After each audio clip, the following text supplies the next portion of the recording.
Halo, assalamualaikum warahmatullahi wabarakatuh. Selamat siang teman-teman sedulur semuanya.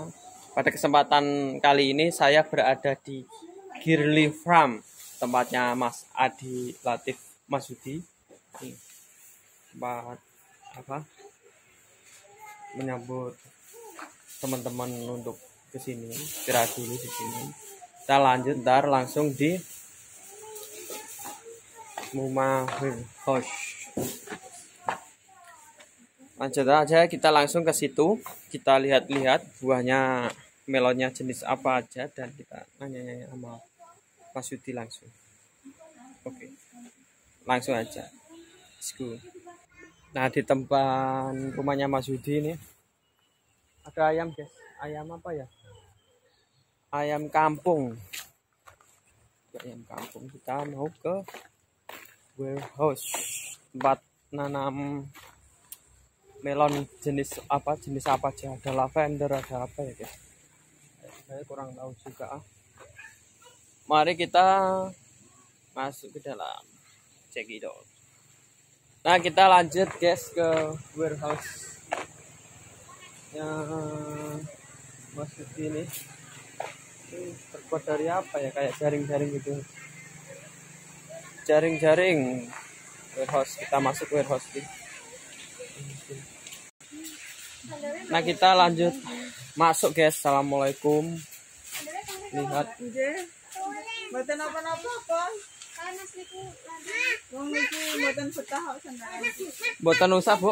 Ora betah nih. Nah, ini melon-melonnya guys. Oh, jadi apa tuh? Ini jenis apa ya? Girly fruit. Melon jenis apa tadi? Ini jenis apa, Mas? Mas Latif? Apa? Sweet honey. Jenis sweet honey guys, tuh melonnya seperti ini. Sweet honey, melonnya seperti ini, bulat telonjongan. Melon jenis sweet honey ini. Melon bening. Tuh guys, buahnya seperti ini, gede banget. Tuh. Melonnya gede banget.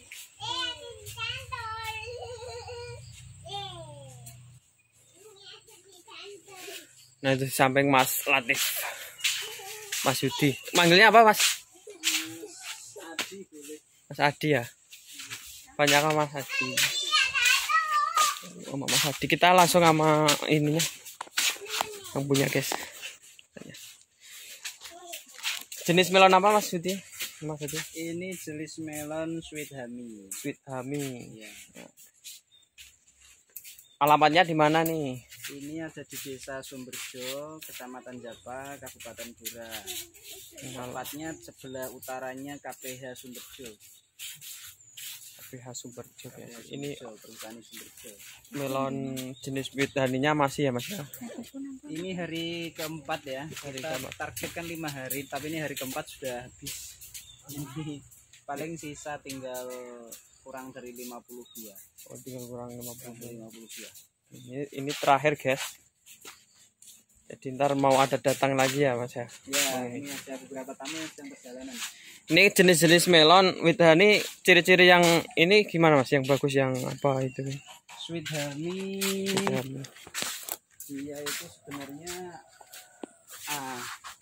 kalau dari tampilan daun itu kan indikator tua itu dimulai dari buah tua, dimulai dari daun ini ya. Daun mulai airnya mulai mengering ya. Terus kalau indikator buah bagus itu sebenarnya dari natnya ini kelihatan ya. Nah, lebih rapat, lebih rapat, lebih bagus. Menandakan apa? Ini menandakan sebenarnya dia tingkat kesiapan buah matang itu lebih pasti gitu ya, dari segi kemanisan, tekstur buah, kesehatan tanamannya. Dilihat dari natnya ini ya. Itu dicerminkan dari buahnya.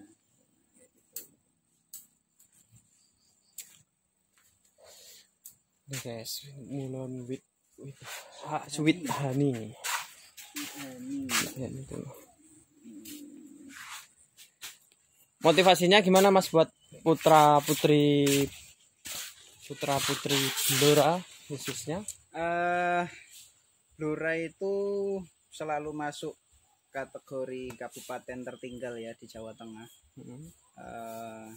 Dengan data BPS yang sering timpang dengan realita di lapangan, sehingga teman-teman anak muda jangan pesimis. Yang pertama terkait dengan masa depan Kabupaten Blora, karena sebenarnya kita itu punya potensi yang cukup baik kalau kita bisa mengelolanya dengan baik, dengan maksimal. Karena potensi itu tanpa dikelola dia tidak akan menjadi peluang gitu kan, tidak akan menjadi peluang atau mungkin bahkan menjadi kesempatan untuk kita meraih sesuatu yang bisa diceritakan kepada orang lain. Nah, seperti ini kan sebenarnya di dunia pertanian Blora itu cukup prospek ya, karena hampir 50% kawasannya kan kawasan hutan ya. Nah, 50% sisanya itu terbagi menjadi wilayah perkotaan, perdesaan, sawah, dan lain sebagainya.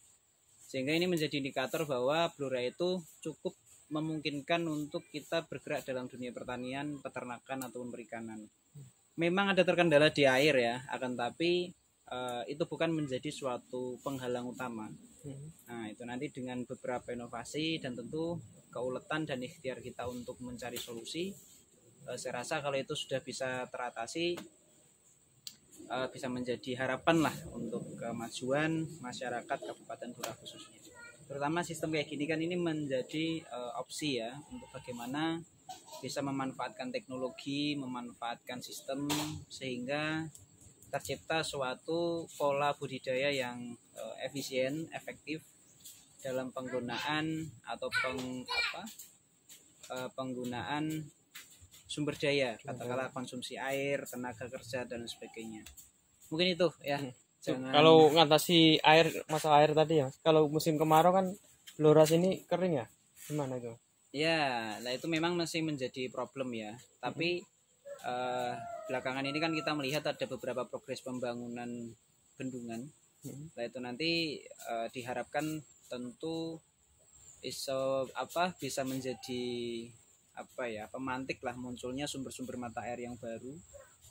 Nah, kan tapi sebenarnya ada beberapa inovasi lah terkait dengan pemanfaatan air hujan, membuat sumur resapan atau mungkin membuat bendungan dengan pemanfaatan geomembran ya, itu nanti supaya air tidak meresap. Nah, jadi air hujan itu ditampung ketika nanti masuk musim kemarau bisa digunakan untuk irigasi dengan pola tanam jenis tanaman yang tidak membutuhkan banyak konsumsi air. Katakanlah seperti tembakau itu kan dia nggak perlu banyak konsumsi air, tapi dia punya skala ekonomi yang tinggi kayak gitu. Untuk jenis apa atalnya nih pakai apa, kokonat no? Ini ada campuran tanah, terus arang sekam, kompos. Bukan pakai kokopet itu? Oh bukan kokopet. Tanah, sekam, kompos ya. Iya. Medianya ya. Kita lanjut. Terima kasih Mas Hadi. Ya, silakan jalan-jalan ya. Jalan-jalan dulu ya. Lihat dulu guys lah. Udah. Oke, Mas Hadi. Ini guys tuh. Melonnya seperti ini. Ini tinggal ini aja guys. Paling enggak tinggal 50 buah, 50 pohon tuh. Nah, seperti ini.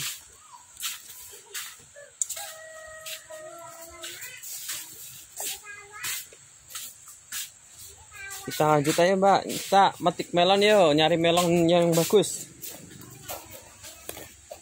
Melon yang bagus mana ya? Sweet honey, menuju sweet honey ini wis rampung Dok. Berarti yang bagus sebelah sono. Sing nate rapet Mas. Sing nate rapet. Nate lagi rapet. Iya, sing nate rapet. Rapet, iki aram. Sek golek kan.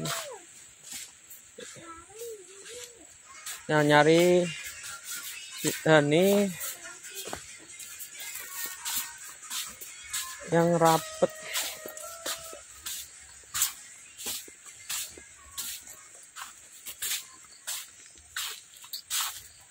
Nah inilah